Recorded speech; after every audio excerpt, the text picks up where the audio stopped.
Kita biasakan kalau berdoa itu jangan untuk kelompok kita saja. Kalau berdoa itu jangan lokal. Karena Allah itu Al-Wasi, yang maha luas. Berdoa yang luas saja. Doakan semua makhluk. Yang kelihatan, yang tidak kelihatan. Di setiap tingkatan, di setiap ruang, setiap waktu. Siapapun mereka.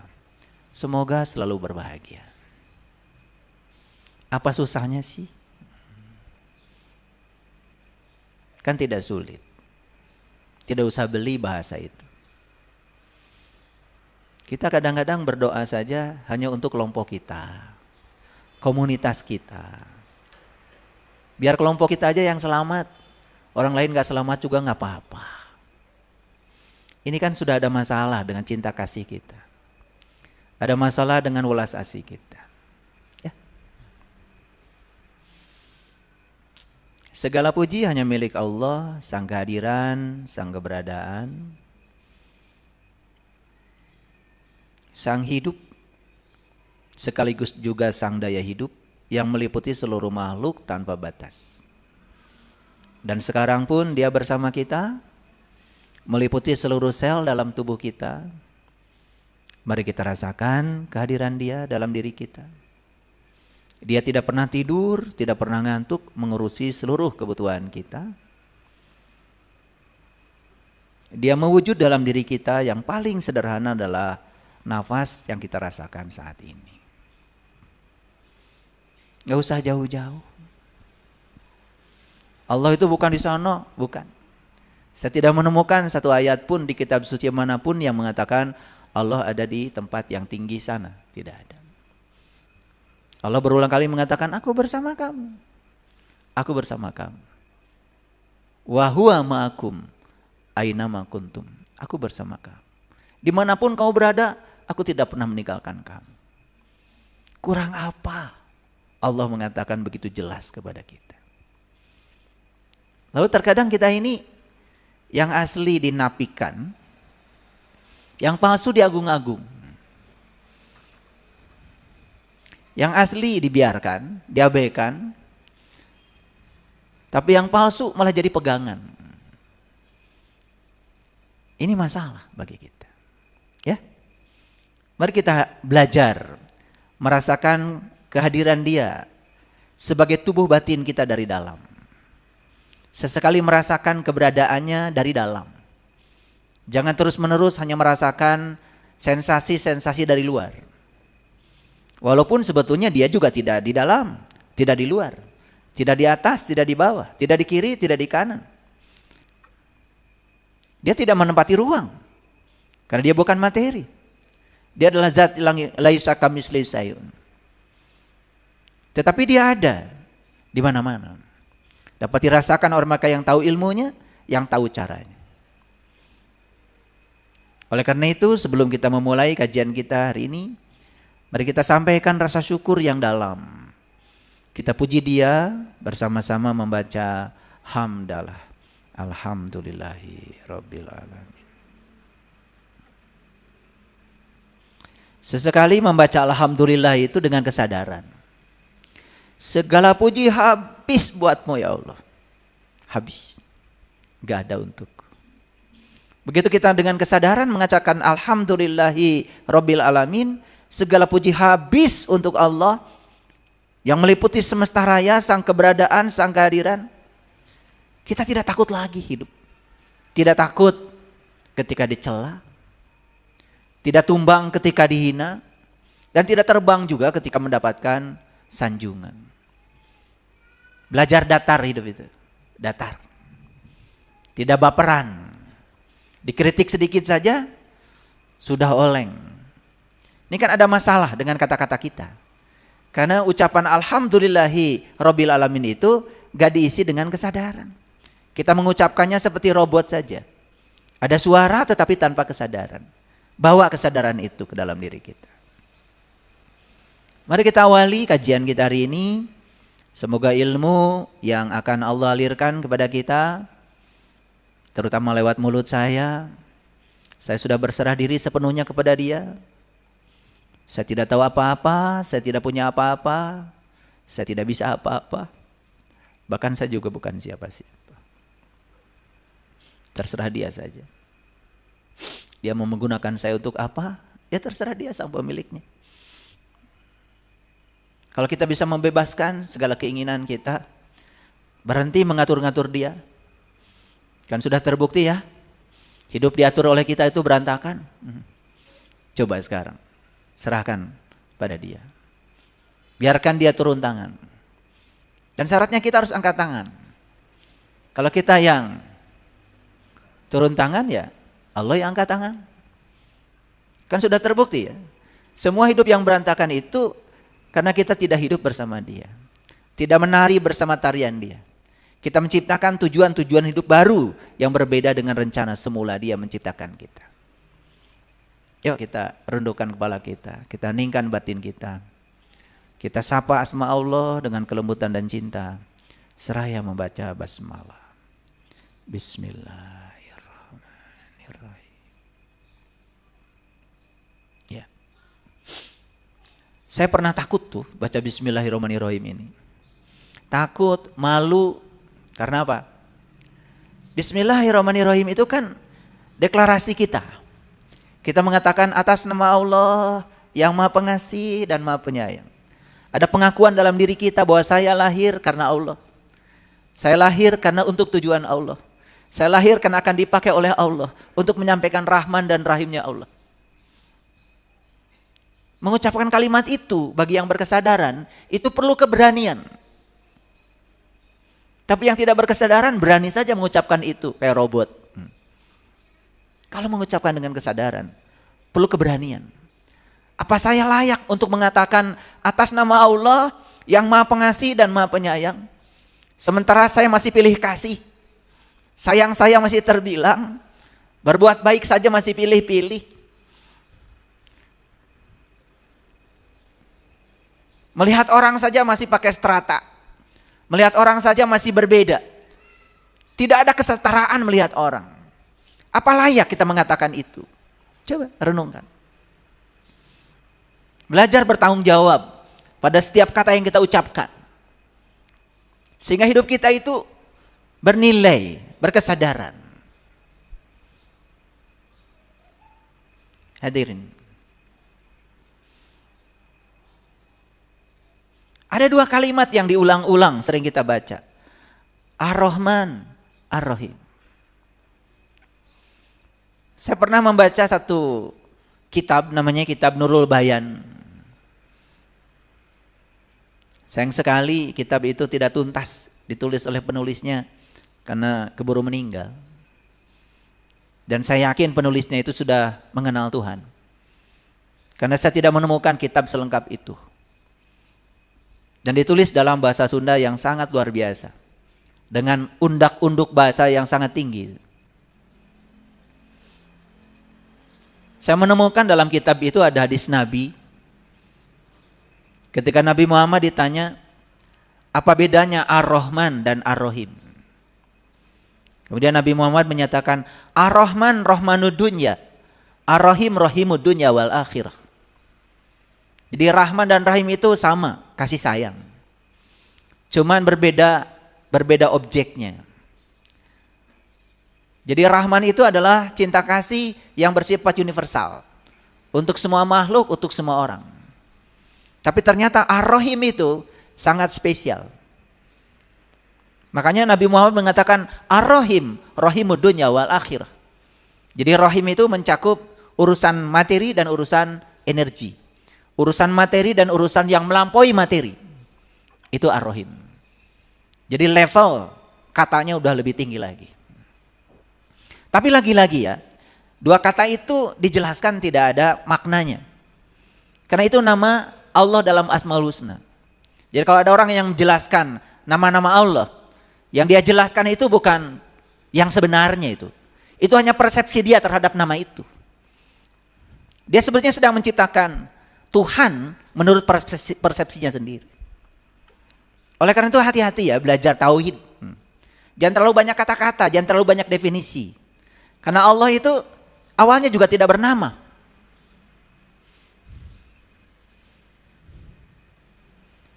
tidak bisa diterangkan, tidak bisa dijelaskan. Tetapi dia dapat dirasakan. Karena rasa itu melampaui semua kata-kata. Makanya pengalaman langsung itu kebutuhan kita saat ini. Kata-kata itu hanya referensi. Definisi itu hanya referensi. Dan bisa jadi itu adalah pembenaran, bukan kebenaran. Semua definisi adalah batasan terhadap sesuatu. Sesuatu didefinisikan bukan makin jelas, makin tidak jelas. Karena begitu didefinisikan, ada serombongan kata-kata yang menjadi kalimat. Dan kemudian kata-kata itu menjadi membatasi yang sebenarnya. Coba aja. Manusia adalah, silakan definisikan.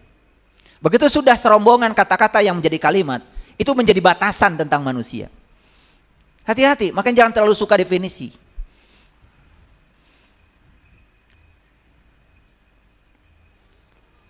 Ada yang pernah makan jeruk?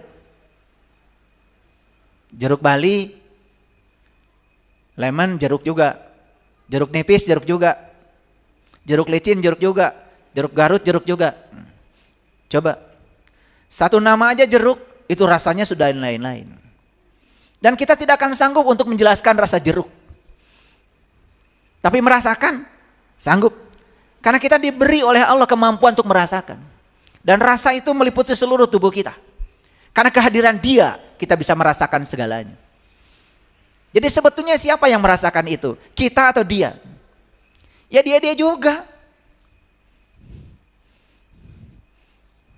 Dia sang pencipta ingin merasakan hasil ciptaannya. Ya kan? Kalau kita masih terpisah, merasa ada keterpisahan dengan Dia, ini ada masalah ini dengan tauhid kita itu. Karena tauhid ini hanya sebatas dibaca, diulang-ulang di mulut, tetapi tidak ada pengalaman batin yang mengantarkan untuk merasakan kalimat itu. Itu kan masalah kita. Oh, timbullah kesombongan, kebanggaan. Karena saya sudah membaca kalimat itu 100 kali, 200 kali, 300 kali. Dan seakan-akan merasa sudah ada tabungan. Tabungan kebaikan. Padahal saat ini juga kita secara pragmatis tidak merasakan dampak apa-apa. Karena kita mengucapkan kalimat itu pun tanpa kesadaran. Begitu kita mengucapkan la ilaha illallah. Tiada Tuhan selain Allah. Yang mana yang bukan Dia? Yang nyata Dia, yang tidak nyata juga Dia. Dan ketika kita sudah sampai pada kesadaran itu, tidak ada yang menakutkan lagi dalam kehidupan ini. Lah semuanya juga Dia. Ketakutan itu karena kita sedang berada dalam ilusi keterpisahan dengan Dia. Itu masalah kita.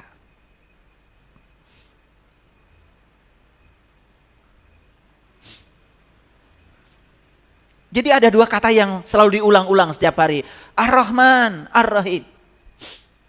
Rahman itu adalah cinta kasih yang bersifat universal. Untuk semua makhluk. Tapi ternyata Ar-Rahim itu sangat spesifik. Sampai Nabi Muhammad mengatakan, Ar-Rahim, Rahimud dunya wal akhirah. Meliputi materi, meliputi sesuatu yang melampaui materi. Meliputi materi, meliputi energi. Dan ini hanya diberikan kepada orang-orang yang terpilih. Apa Allah kemudian pilih kasih? Tidak. Allah hanya memilih mereka yang mau dipilih. Allah hanya menghendaki mereka yang punya kehendak. Jadi kalau ingin dikehendaki oleh Allah, mulailah kita berkehendak. Karena bagian dari dirinya sudah ditiupkan ke dalam diri kita. Kita sudah diberi kudrat dan irodat itu. Pertemuan kita dengan manusia itu hanya terjadi kalau ada dua keinginan, bukan? Saya mau bertemu dengan Pak Haji, tamu kita hari ini. Ya tentu saja Pak Hajinya harus mau bertemu, sayanya bertemu. Kalau tidak ada kehendak dari dua pihak, kan pertemuan itu tidak akan terjadi. Jadi Allah itu hanya mengatakan yahdillahu linurihi mayyasha. Allah akan menunjukkan kepada cahaya siapa yang dikehendaki. Siapa yang dikehendaki oleh Allah? Yang punya kehendak. Jangan kemudian menyalahkan Allah, kok saya tidak dikehendaki? Lah Anda nggak punya kehendak. Dalam Quran surat Al-Ankabut ayat 5 Allah mengatakan, Man kana yarju liqa Allah fa inna ajalallahu la'aj. Barang siapa yang berharap jumpa dengan Allah, waktu yang dijanjikan itu pasti datang. Kata-katanya jelas sekali, berharap, yarju, roja. Yang berharap, waktu yang dijanjikan pasti datang. Allah yang mengatakan, dan Allah tidak pernah menyalahi janjinya. Yang tidak berharap, ya sudah. Diperjelas dalam ayat lain. Allah mengatakan, barang siapa yang ingin mendapatkan petunjuk, pasti akan bertemu dengan seorang penunjuk jalan. Tapi barang siapa yang tidak berkehendak untuk mendapatkan petunjuk, sampai mati pun tidak akan bertemu dengan seorang penunjuk jalan. Loh, kenapa saya kok tidak bertemu dengan seorang penunjuk jalan? Ya karena Anda tidak berkehendak untuk dapat petunjuk. Gak kosong. Merasa paling benar, merasa paling hebat, merasa paling soleh, merasa paling isi, merasa paling tahu segalanya.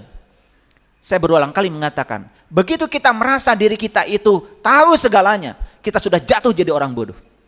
Karena orang yang merasa dirinya tahu, tertutup terhadap pengetahuan baru. Dan dia menganggap dia yang paling tahu. Maka dia akan berhenti mendengarkan orang lain. Padahal kunci hidayah dari sini bermula. Ini sudah dikaji di kajian kita di minggu yang lalu. Saya tidak akan mengulangnya. Jadi ada Ar-Rahman, ada Ar-Rahim. Nah Ar-Rahim ini, Ar-Rahim nih, kadang-kadang disebut Rahim, kadang disebut Rahim. Itu kan beda lidah aja. Dalam bahasa Arab tidak ada ra, yang ada ro. Tempat asal kita, sebelum kita datang ke sini, kan itu namanya juga rahim. Leluhur kita menyebut tempat itu namanya rahim. Yaitu lidah kita. Kalau dalam bahasa Arab kan tidak ada ra, yang ada kan ro.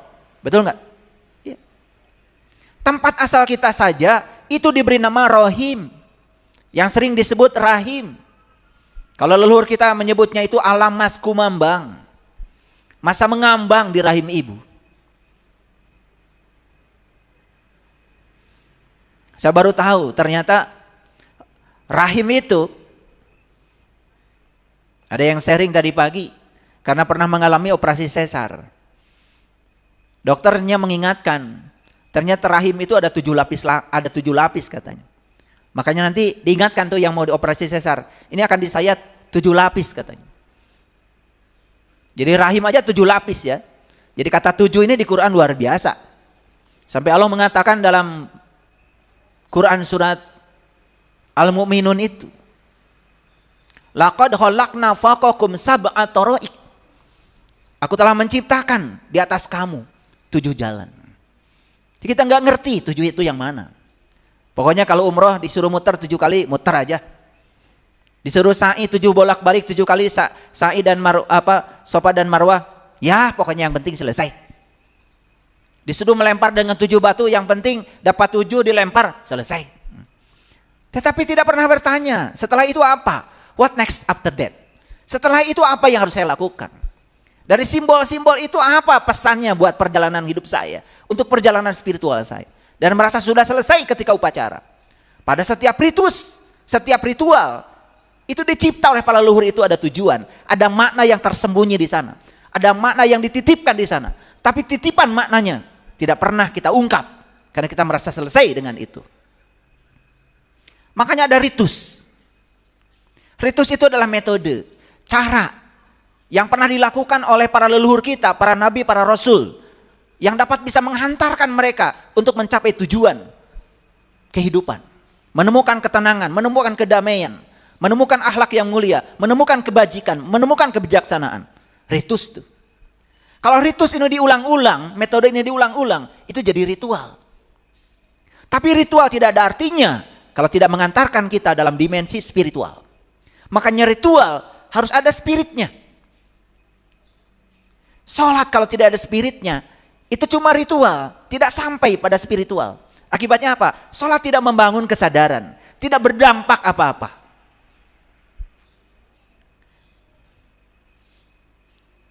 2 minggu terakhir ini, saya memoto berkali-kali itu berita di TV sebagai bukti. Ada santri ditegur sama ustazahnya, ambil pisau kemudian dibunuh.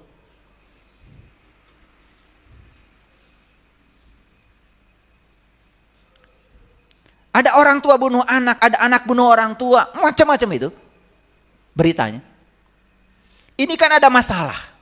Welas asih sudah menjadi barang mahal hari ini.